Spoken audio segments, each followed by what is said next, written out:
And welcome into SportsSource.tv. This is our online portion of the show. In case you missed the rest of the show, you can look here on my my website, the mobile. There are boxes up above me or below me somewhere. If you're watching on our website, it's these other 7 boxes around us. You can watch the whole show clip by clip as we brought, I didn't even count it, but we had a ton of Vol legends on here today. And I'm joined by 4 of those legends right here. David Ligon, Will Overstreet, Sterling Hinton, Daniel Hood. And a couple of you guys, I appreciate it. You didn't do much in the show today. You didn't get many segments. You made room for some of the new guys that we had in, special guests. So thank you. Yeah. Thank you very much. I also want to thank Smokin' Joe's. They, of course, you see it right there on the monitor. They are the group that always brings you the overtime segment. They have 2 area locations, the original store in Paper Mill and the newer store down in Alcoa. Both are fantastic. If you're a cigar aficionado, and then, I mean the human, not a magazine, then get down to Smokin' Joe's and see for yourself. All right. We were very, very, very positive during the show. I didn't want to look at any of the negatives. We wanted to keep it focused on the happy. Yes, sir. All right, now the show's over. No, I do want to ask: has this team turned a corner? And I think we may get different views today from a couple of our people here if we've got it. Yeah. We got Willie Raincloud and Sunshine Sterling. I couldn't have done that better if we planned it. I thought we were doing that segment right there. You've even got your own couple themes. So, all right, I'm going to start with my inside guys, and we'll work our way out. I'm guessing I may get a different answer from the 2 of you. Has Team 120, specifically this team, not the program, this team, turned a corner with that win? Did they learn how to pull it all together in that second half, and that's the team we're going to see most often the rest of the way? Or are you still scared to death that this team fell behind by 10 to Appy State, 14 to Virginia Tech, 21 to Florida? Where are we? Has this team turned a corner? I'm going to start with Willie Raincloud, then we'll go to Sunshine Sterling is next. Well, I think this team has shown that they know how to win in a game and be able to pull it out, and so they have the ability to get down and not sit there and take that and just say go home. We're not going to be able to win this ball game. So I think some aspects have turned, but then you still have that aspect of you didn't come out of the gate and play and execute very well, and you're going to, let's just face it, that is going to bite you if you continue to take that path in games. You can't just go out and spot the other team 14, 21 points and say we got you in the second half. Eventually that's going to get you beat. Sterling. My thought is this: we're 4-0. We're 4-0, baby. I mean, I don't know nothing about turning no corner. What I do know is that this team finds a way to win, baby. That's when you do like that. Okay. Well, my thing is, as long as I'm doing this, that means I'm 4-0. There's nothing in the loss column. This is the deal. This is what's real out here. Yes, we do have to make some improvements. There's no question about it. We have to make some improvements. I would like us not spotting teams' points. I would like us playing 4 quarters of good football. Bottom line, the team that makes the fewest mistakes will win. We played good enough, made the fewest mistakes in the first 4 games, and we won. We've got to get better, but let's get better off wins, and that's just what we've been doing. 10 wins in a row now for Butch Jones and company. Go ahead. I'll make my point in a second. Well, I think I'm more with Willie Raincloud here. I wouldn't say they've turned the corner. They're certainly taking steps in the right direction, though. If they can go out and put a full game together against Georgia, I feel really confident for those next 2, because you did that on the road. You took care of business against Florida. You snapped a mental issue with this win streak, or the losing streak, and then that sets you up, I think, nicely to go into Kyle Field and Texas A&M and see what you can do there, because then you've got the really big one in Alabama coming after that. Georgia's next. Yeah, we can prognosticate and look into the future. But I'm saying if they take care of business against Georgia, I'm feeling more into sunshine territory. You know, if Nick Chubb is healthy, if he's not healthy, and he got hurt late, don't know if he could have come back in a different type of game, but if he's hurt, that's a different deal. If he comes in healthy next week, I throw yesterday out. Because what we've seen in college football and what you see regularly is every week is its own season. Very rarely do you see the exact same performance from the exact same team every single week. So if you're looking at it saying, they got blown out by Ole Miss. They also walloped North Carolina in a very complete game. Which Georgia? They also came back on the road at Missouri. Which Georgia are you going to get next week? So I wouldn't blow that one off and laugh at it, especially when you got an offensive line that was better yesterday. Better. Mm-hmm. But they've still got issues. And if you have issues at home, now we take you and there's 90,000 people yelling and you can't hear each other. That worries me a little bit more. But that's my Georgia That's my Georgia panic for the moment. Just a little reality I'm throwing out there. Daniel Hood, has this team turned a corner? I think with the offensive line we have, but there's still something with the little issues we got to fix. You know, it's the drop balls, of course, in the first half against Florida. It's the fumbles against Ohio. It's the lack of effort in App State. So we got to find out what it is, where those little details are being missed, because I still don't think that they've fixed them yet. It's just a new one showing up each game, and so we don't know what the next one's going to be yet. So I'm hesitant to go all in, but they've shown a resiliency to, once we know what the issue is, to get it fixed. That's pretty good after your fourth glass of champagne there.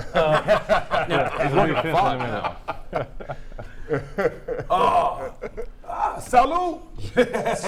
Sparkling apple juice, as far as you know. The thing I want to get back to, though, is something Sterling said. You're 4-0. You get a 10-game win streak. I had someone on Twitter yesterday say that stop talking about a 9-game winning streak. So at halftime, it was Butch Jones has to be fired at the end of the year. I said it's not going to happen. He's won 9 in a row. Nobody's going to fire the coach. Those 9 don't count. Well, there's every team but Alabama and San Diego State, who's got a longer streak than you, just 2. Everybody would trade with it, and the response was, no, they wouldn't. You'd rather play great competition and lose than be 9-0.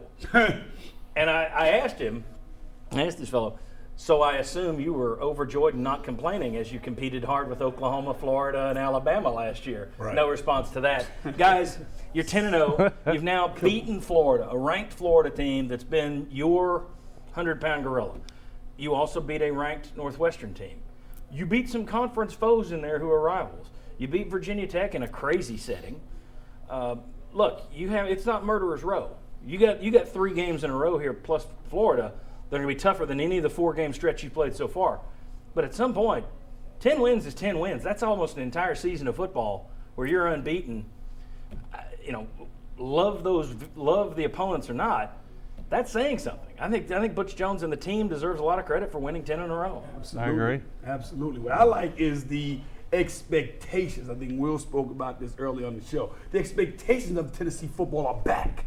I mean, it was just a few years ago, 4 wins. Hey, we just 2 wins away from bowl eligibility. That's right. That's right. Yeah. We're 4-0 right now in the first 4 games of the season, and we're talking about doing big, big things. Well, the year before Butch Jones got here, I think it was Dooley's last year. Yeah.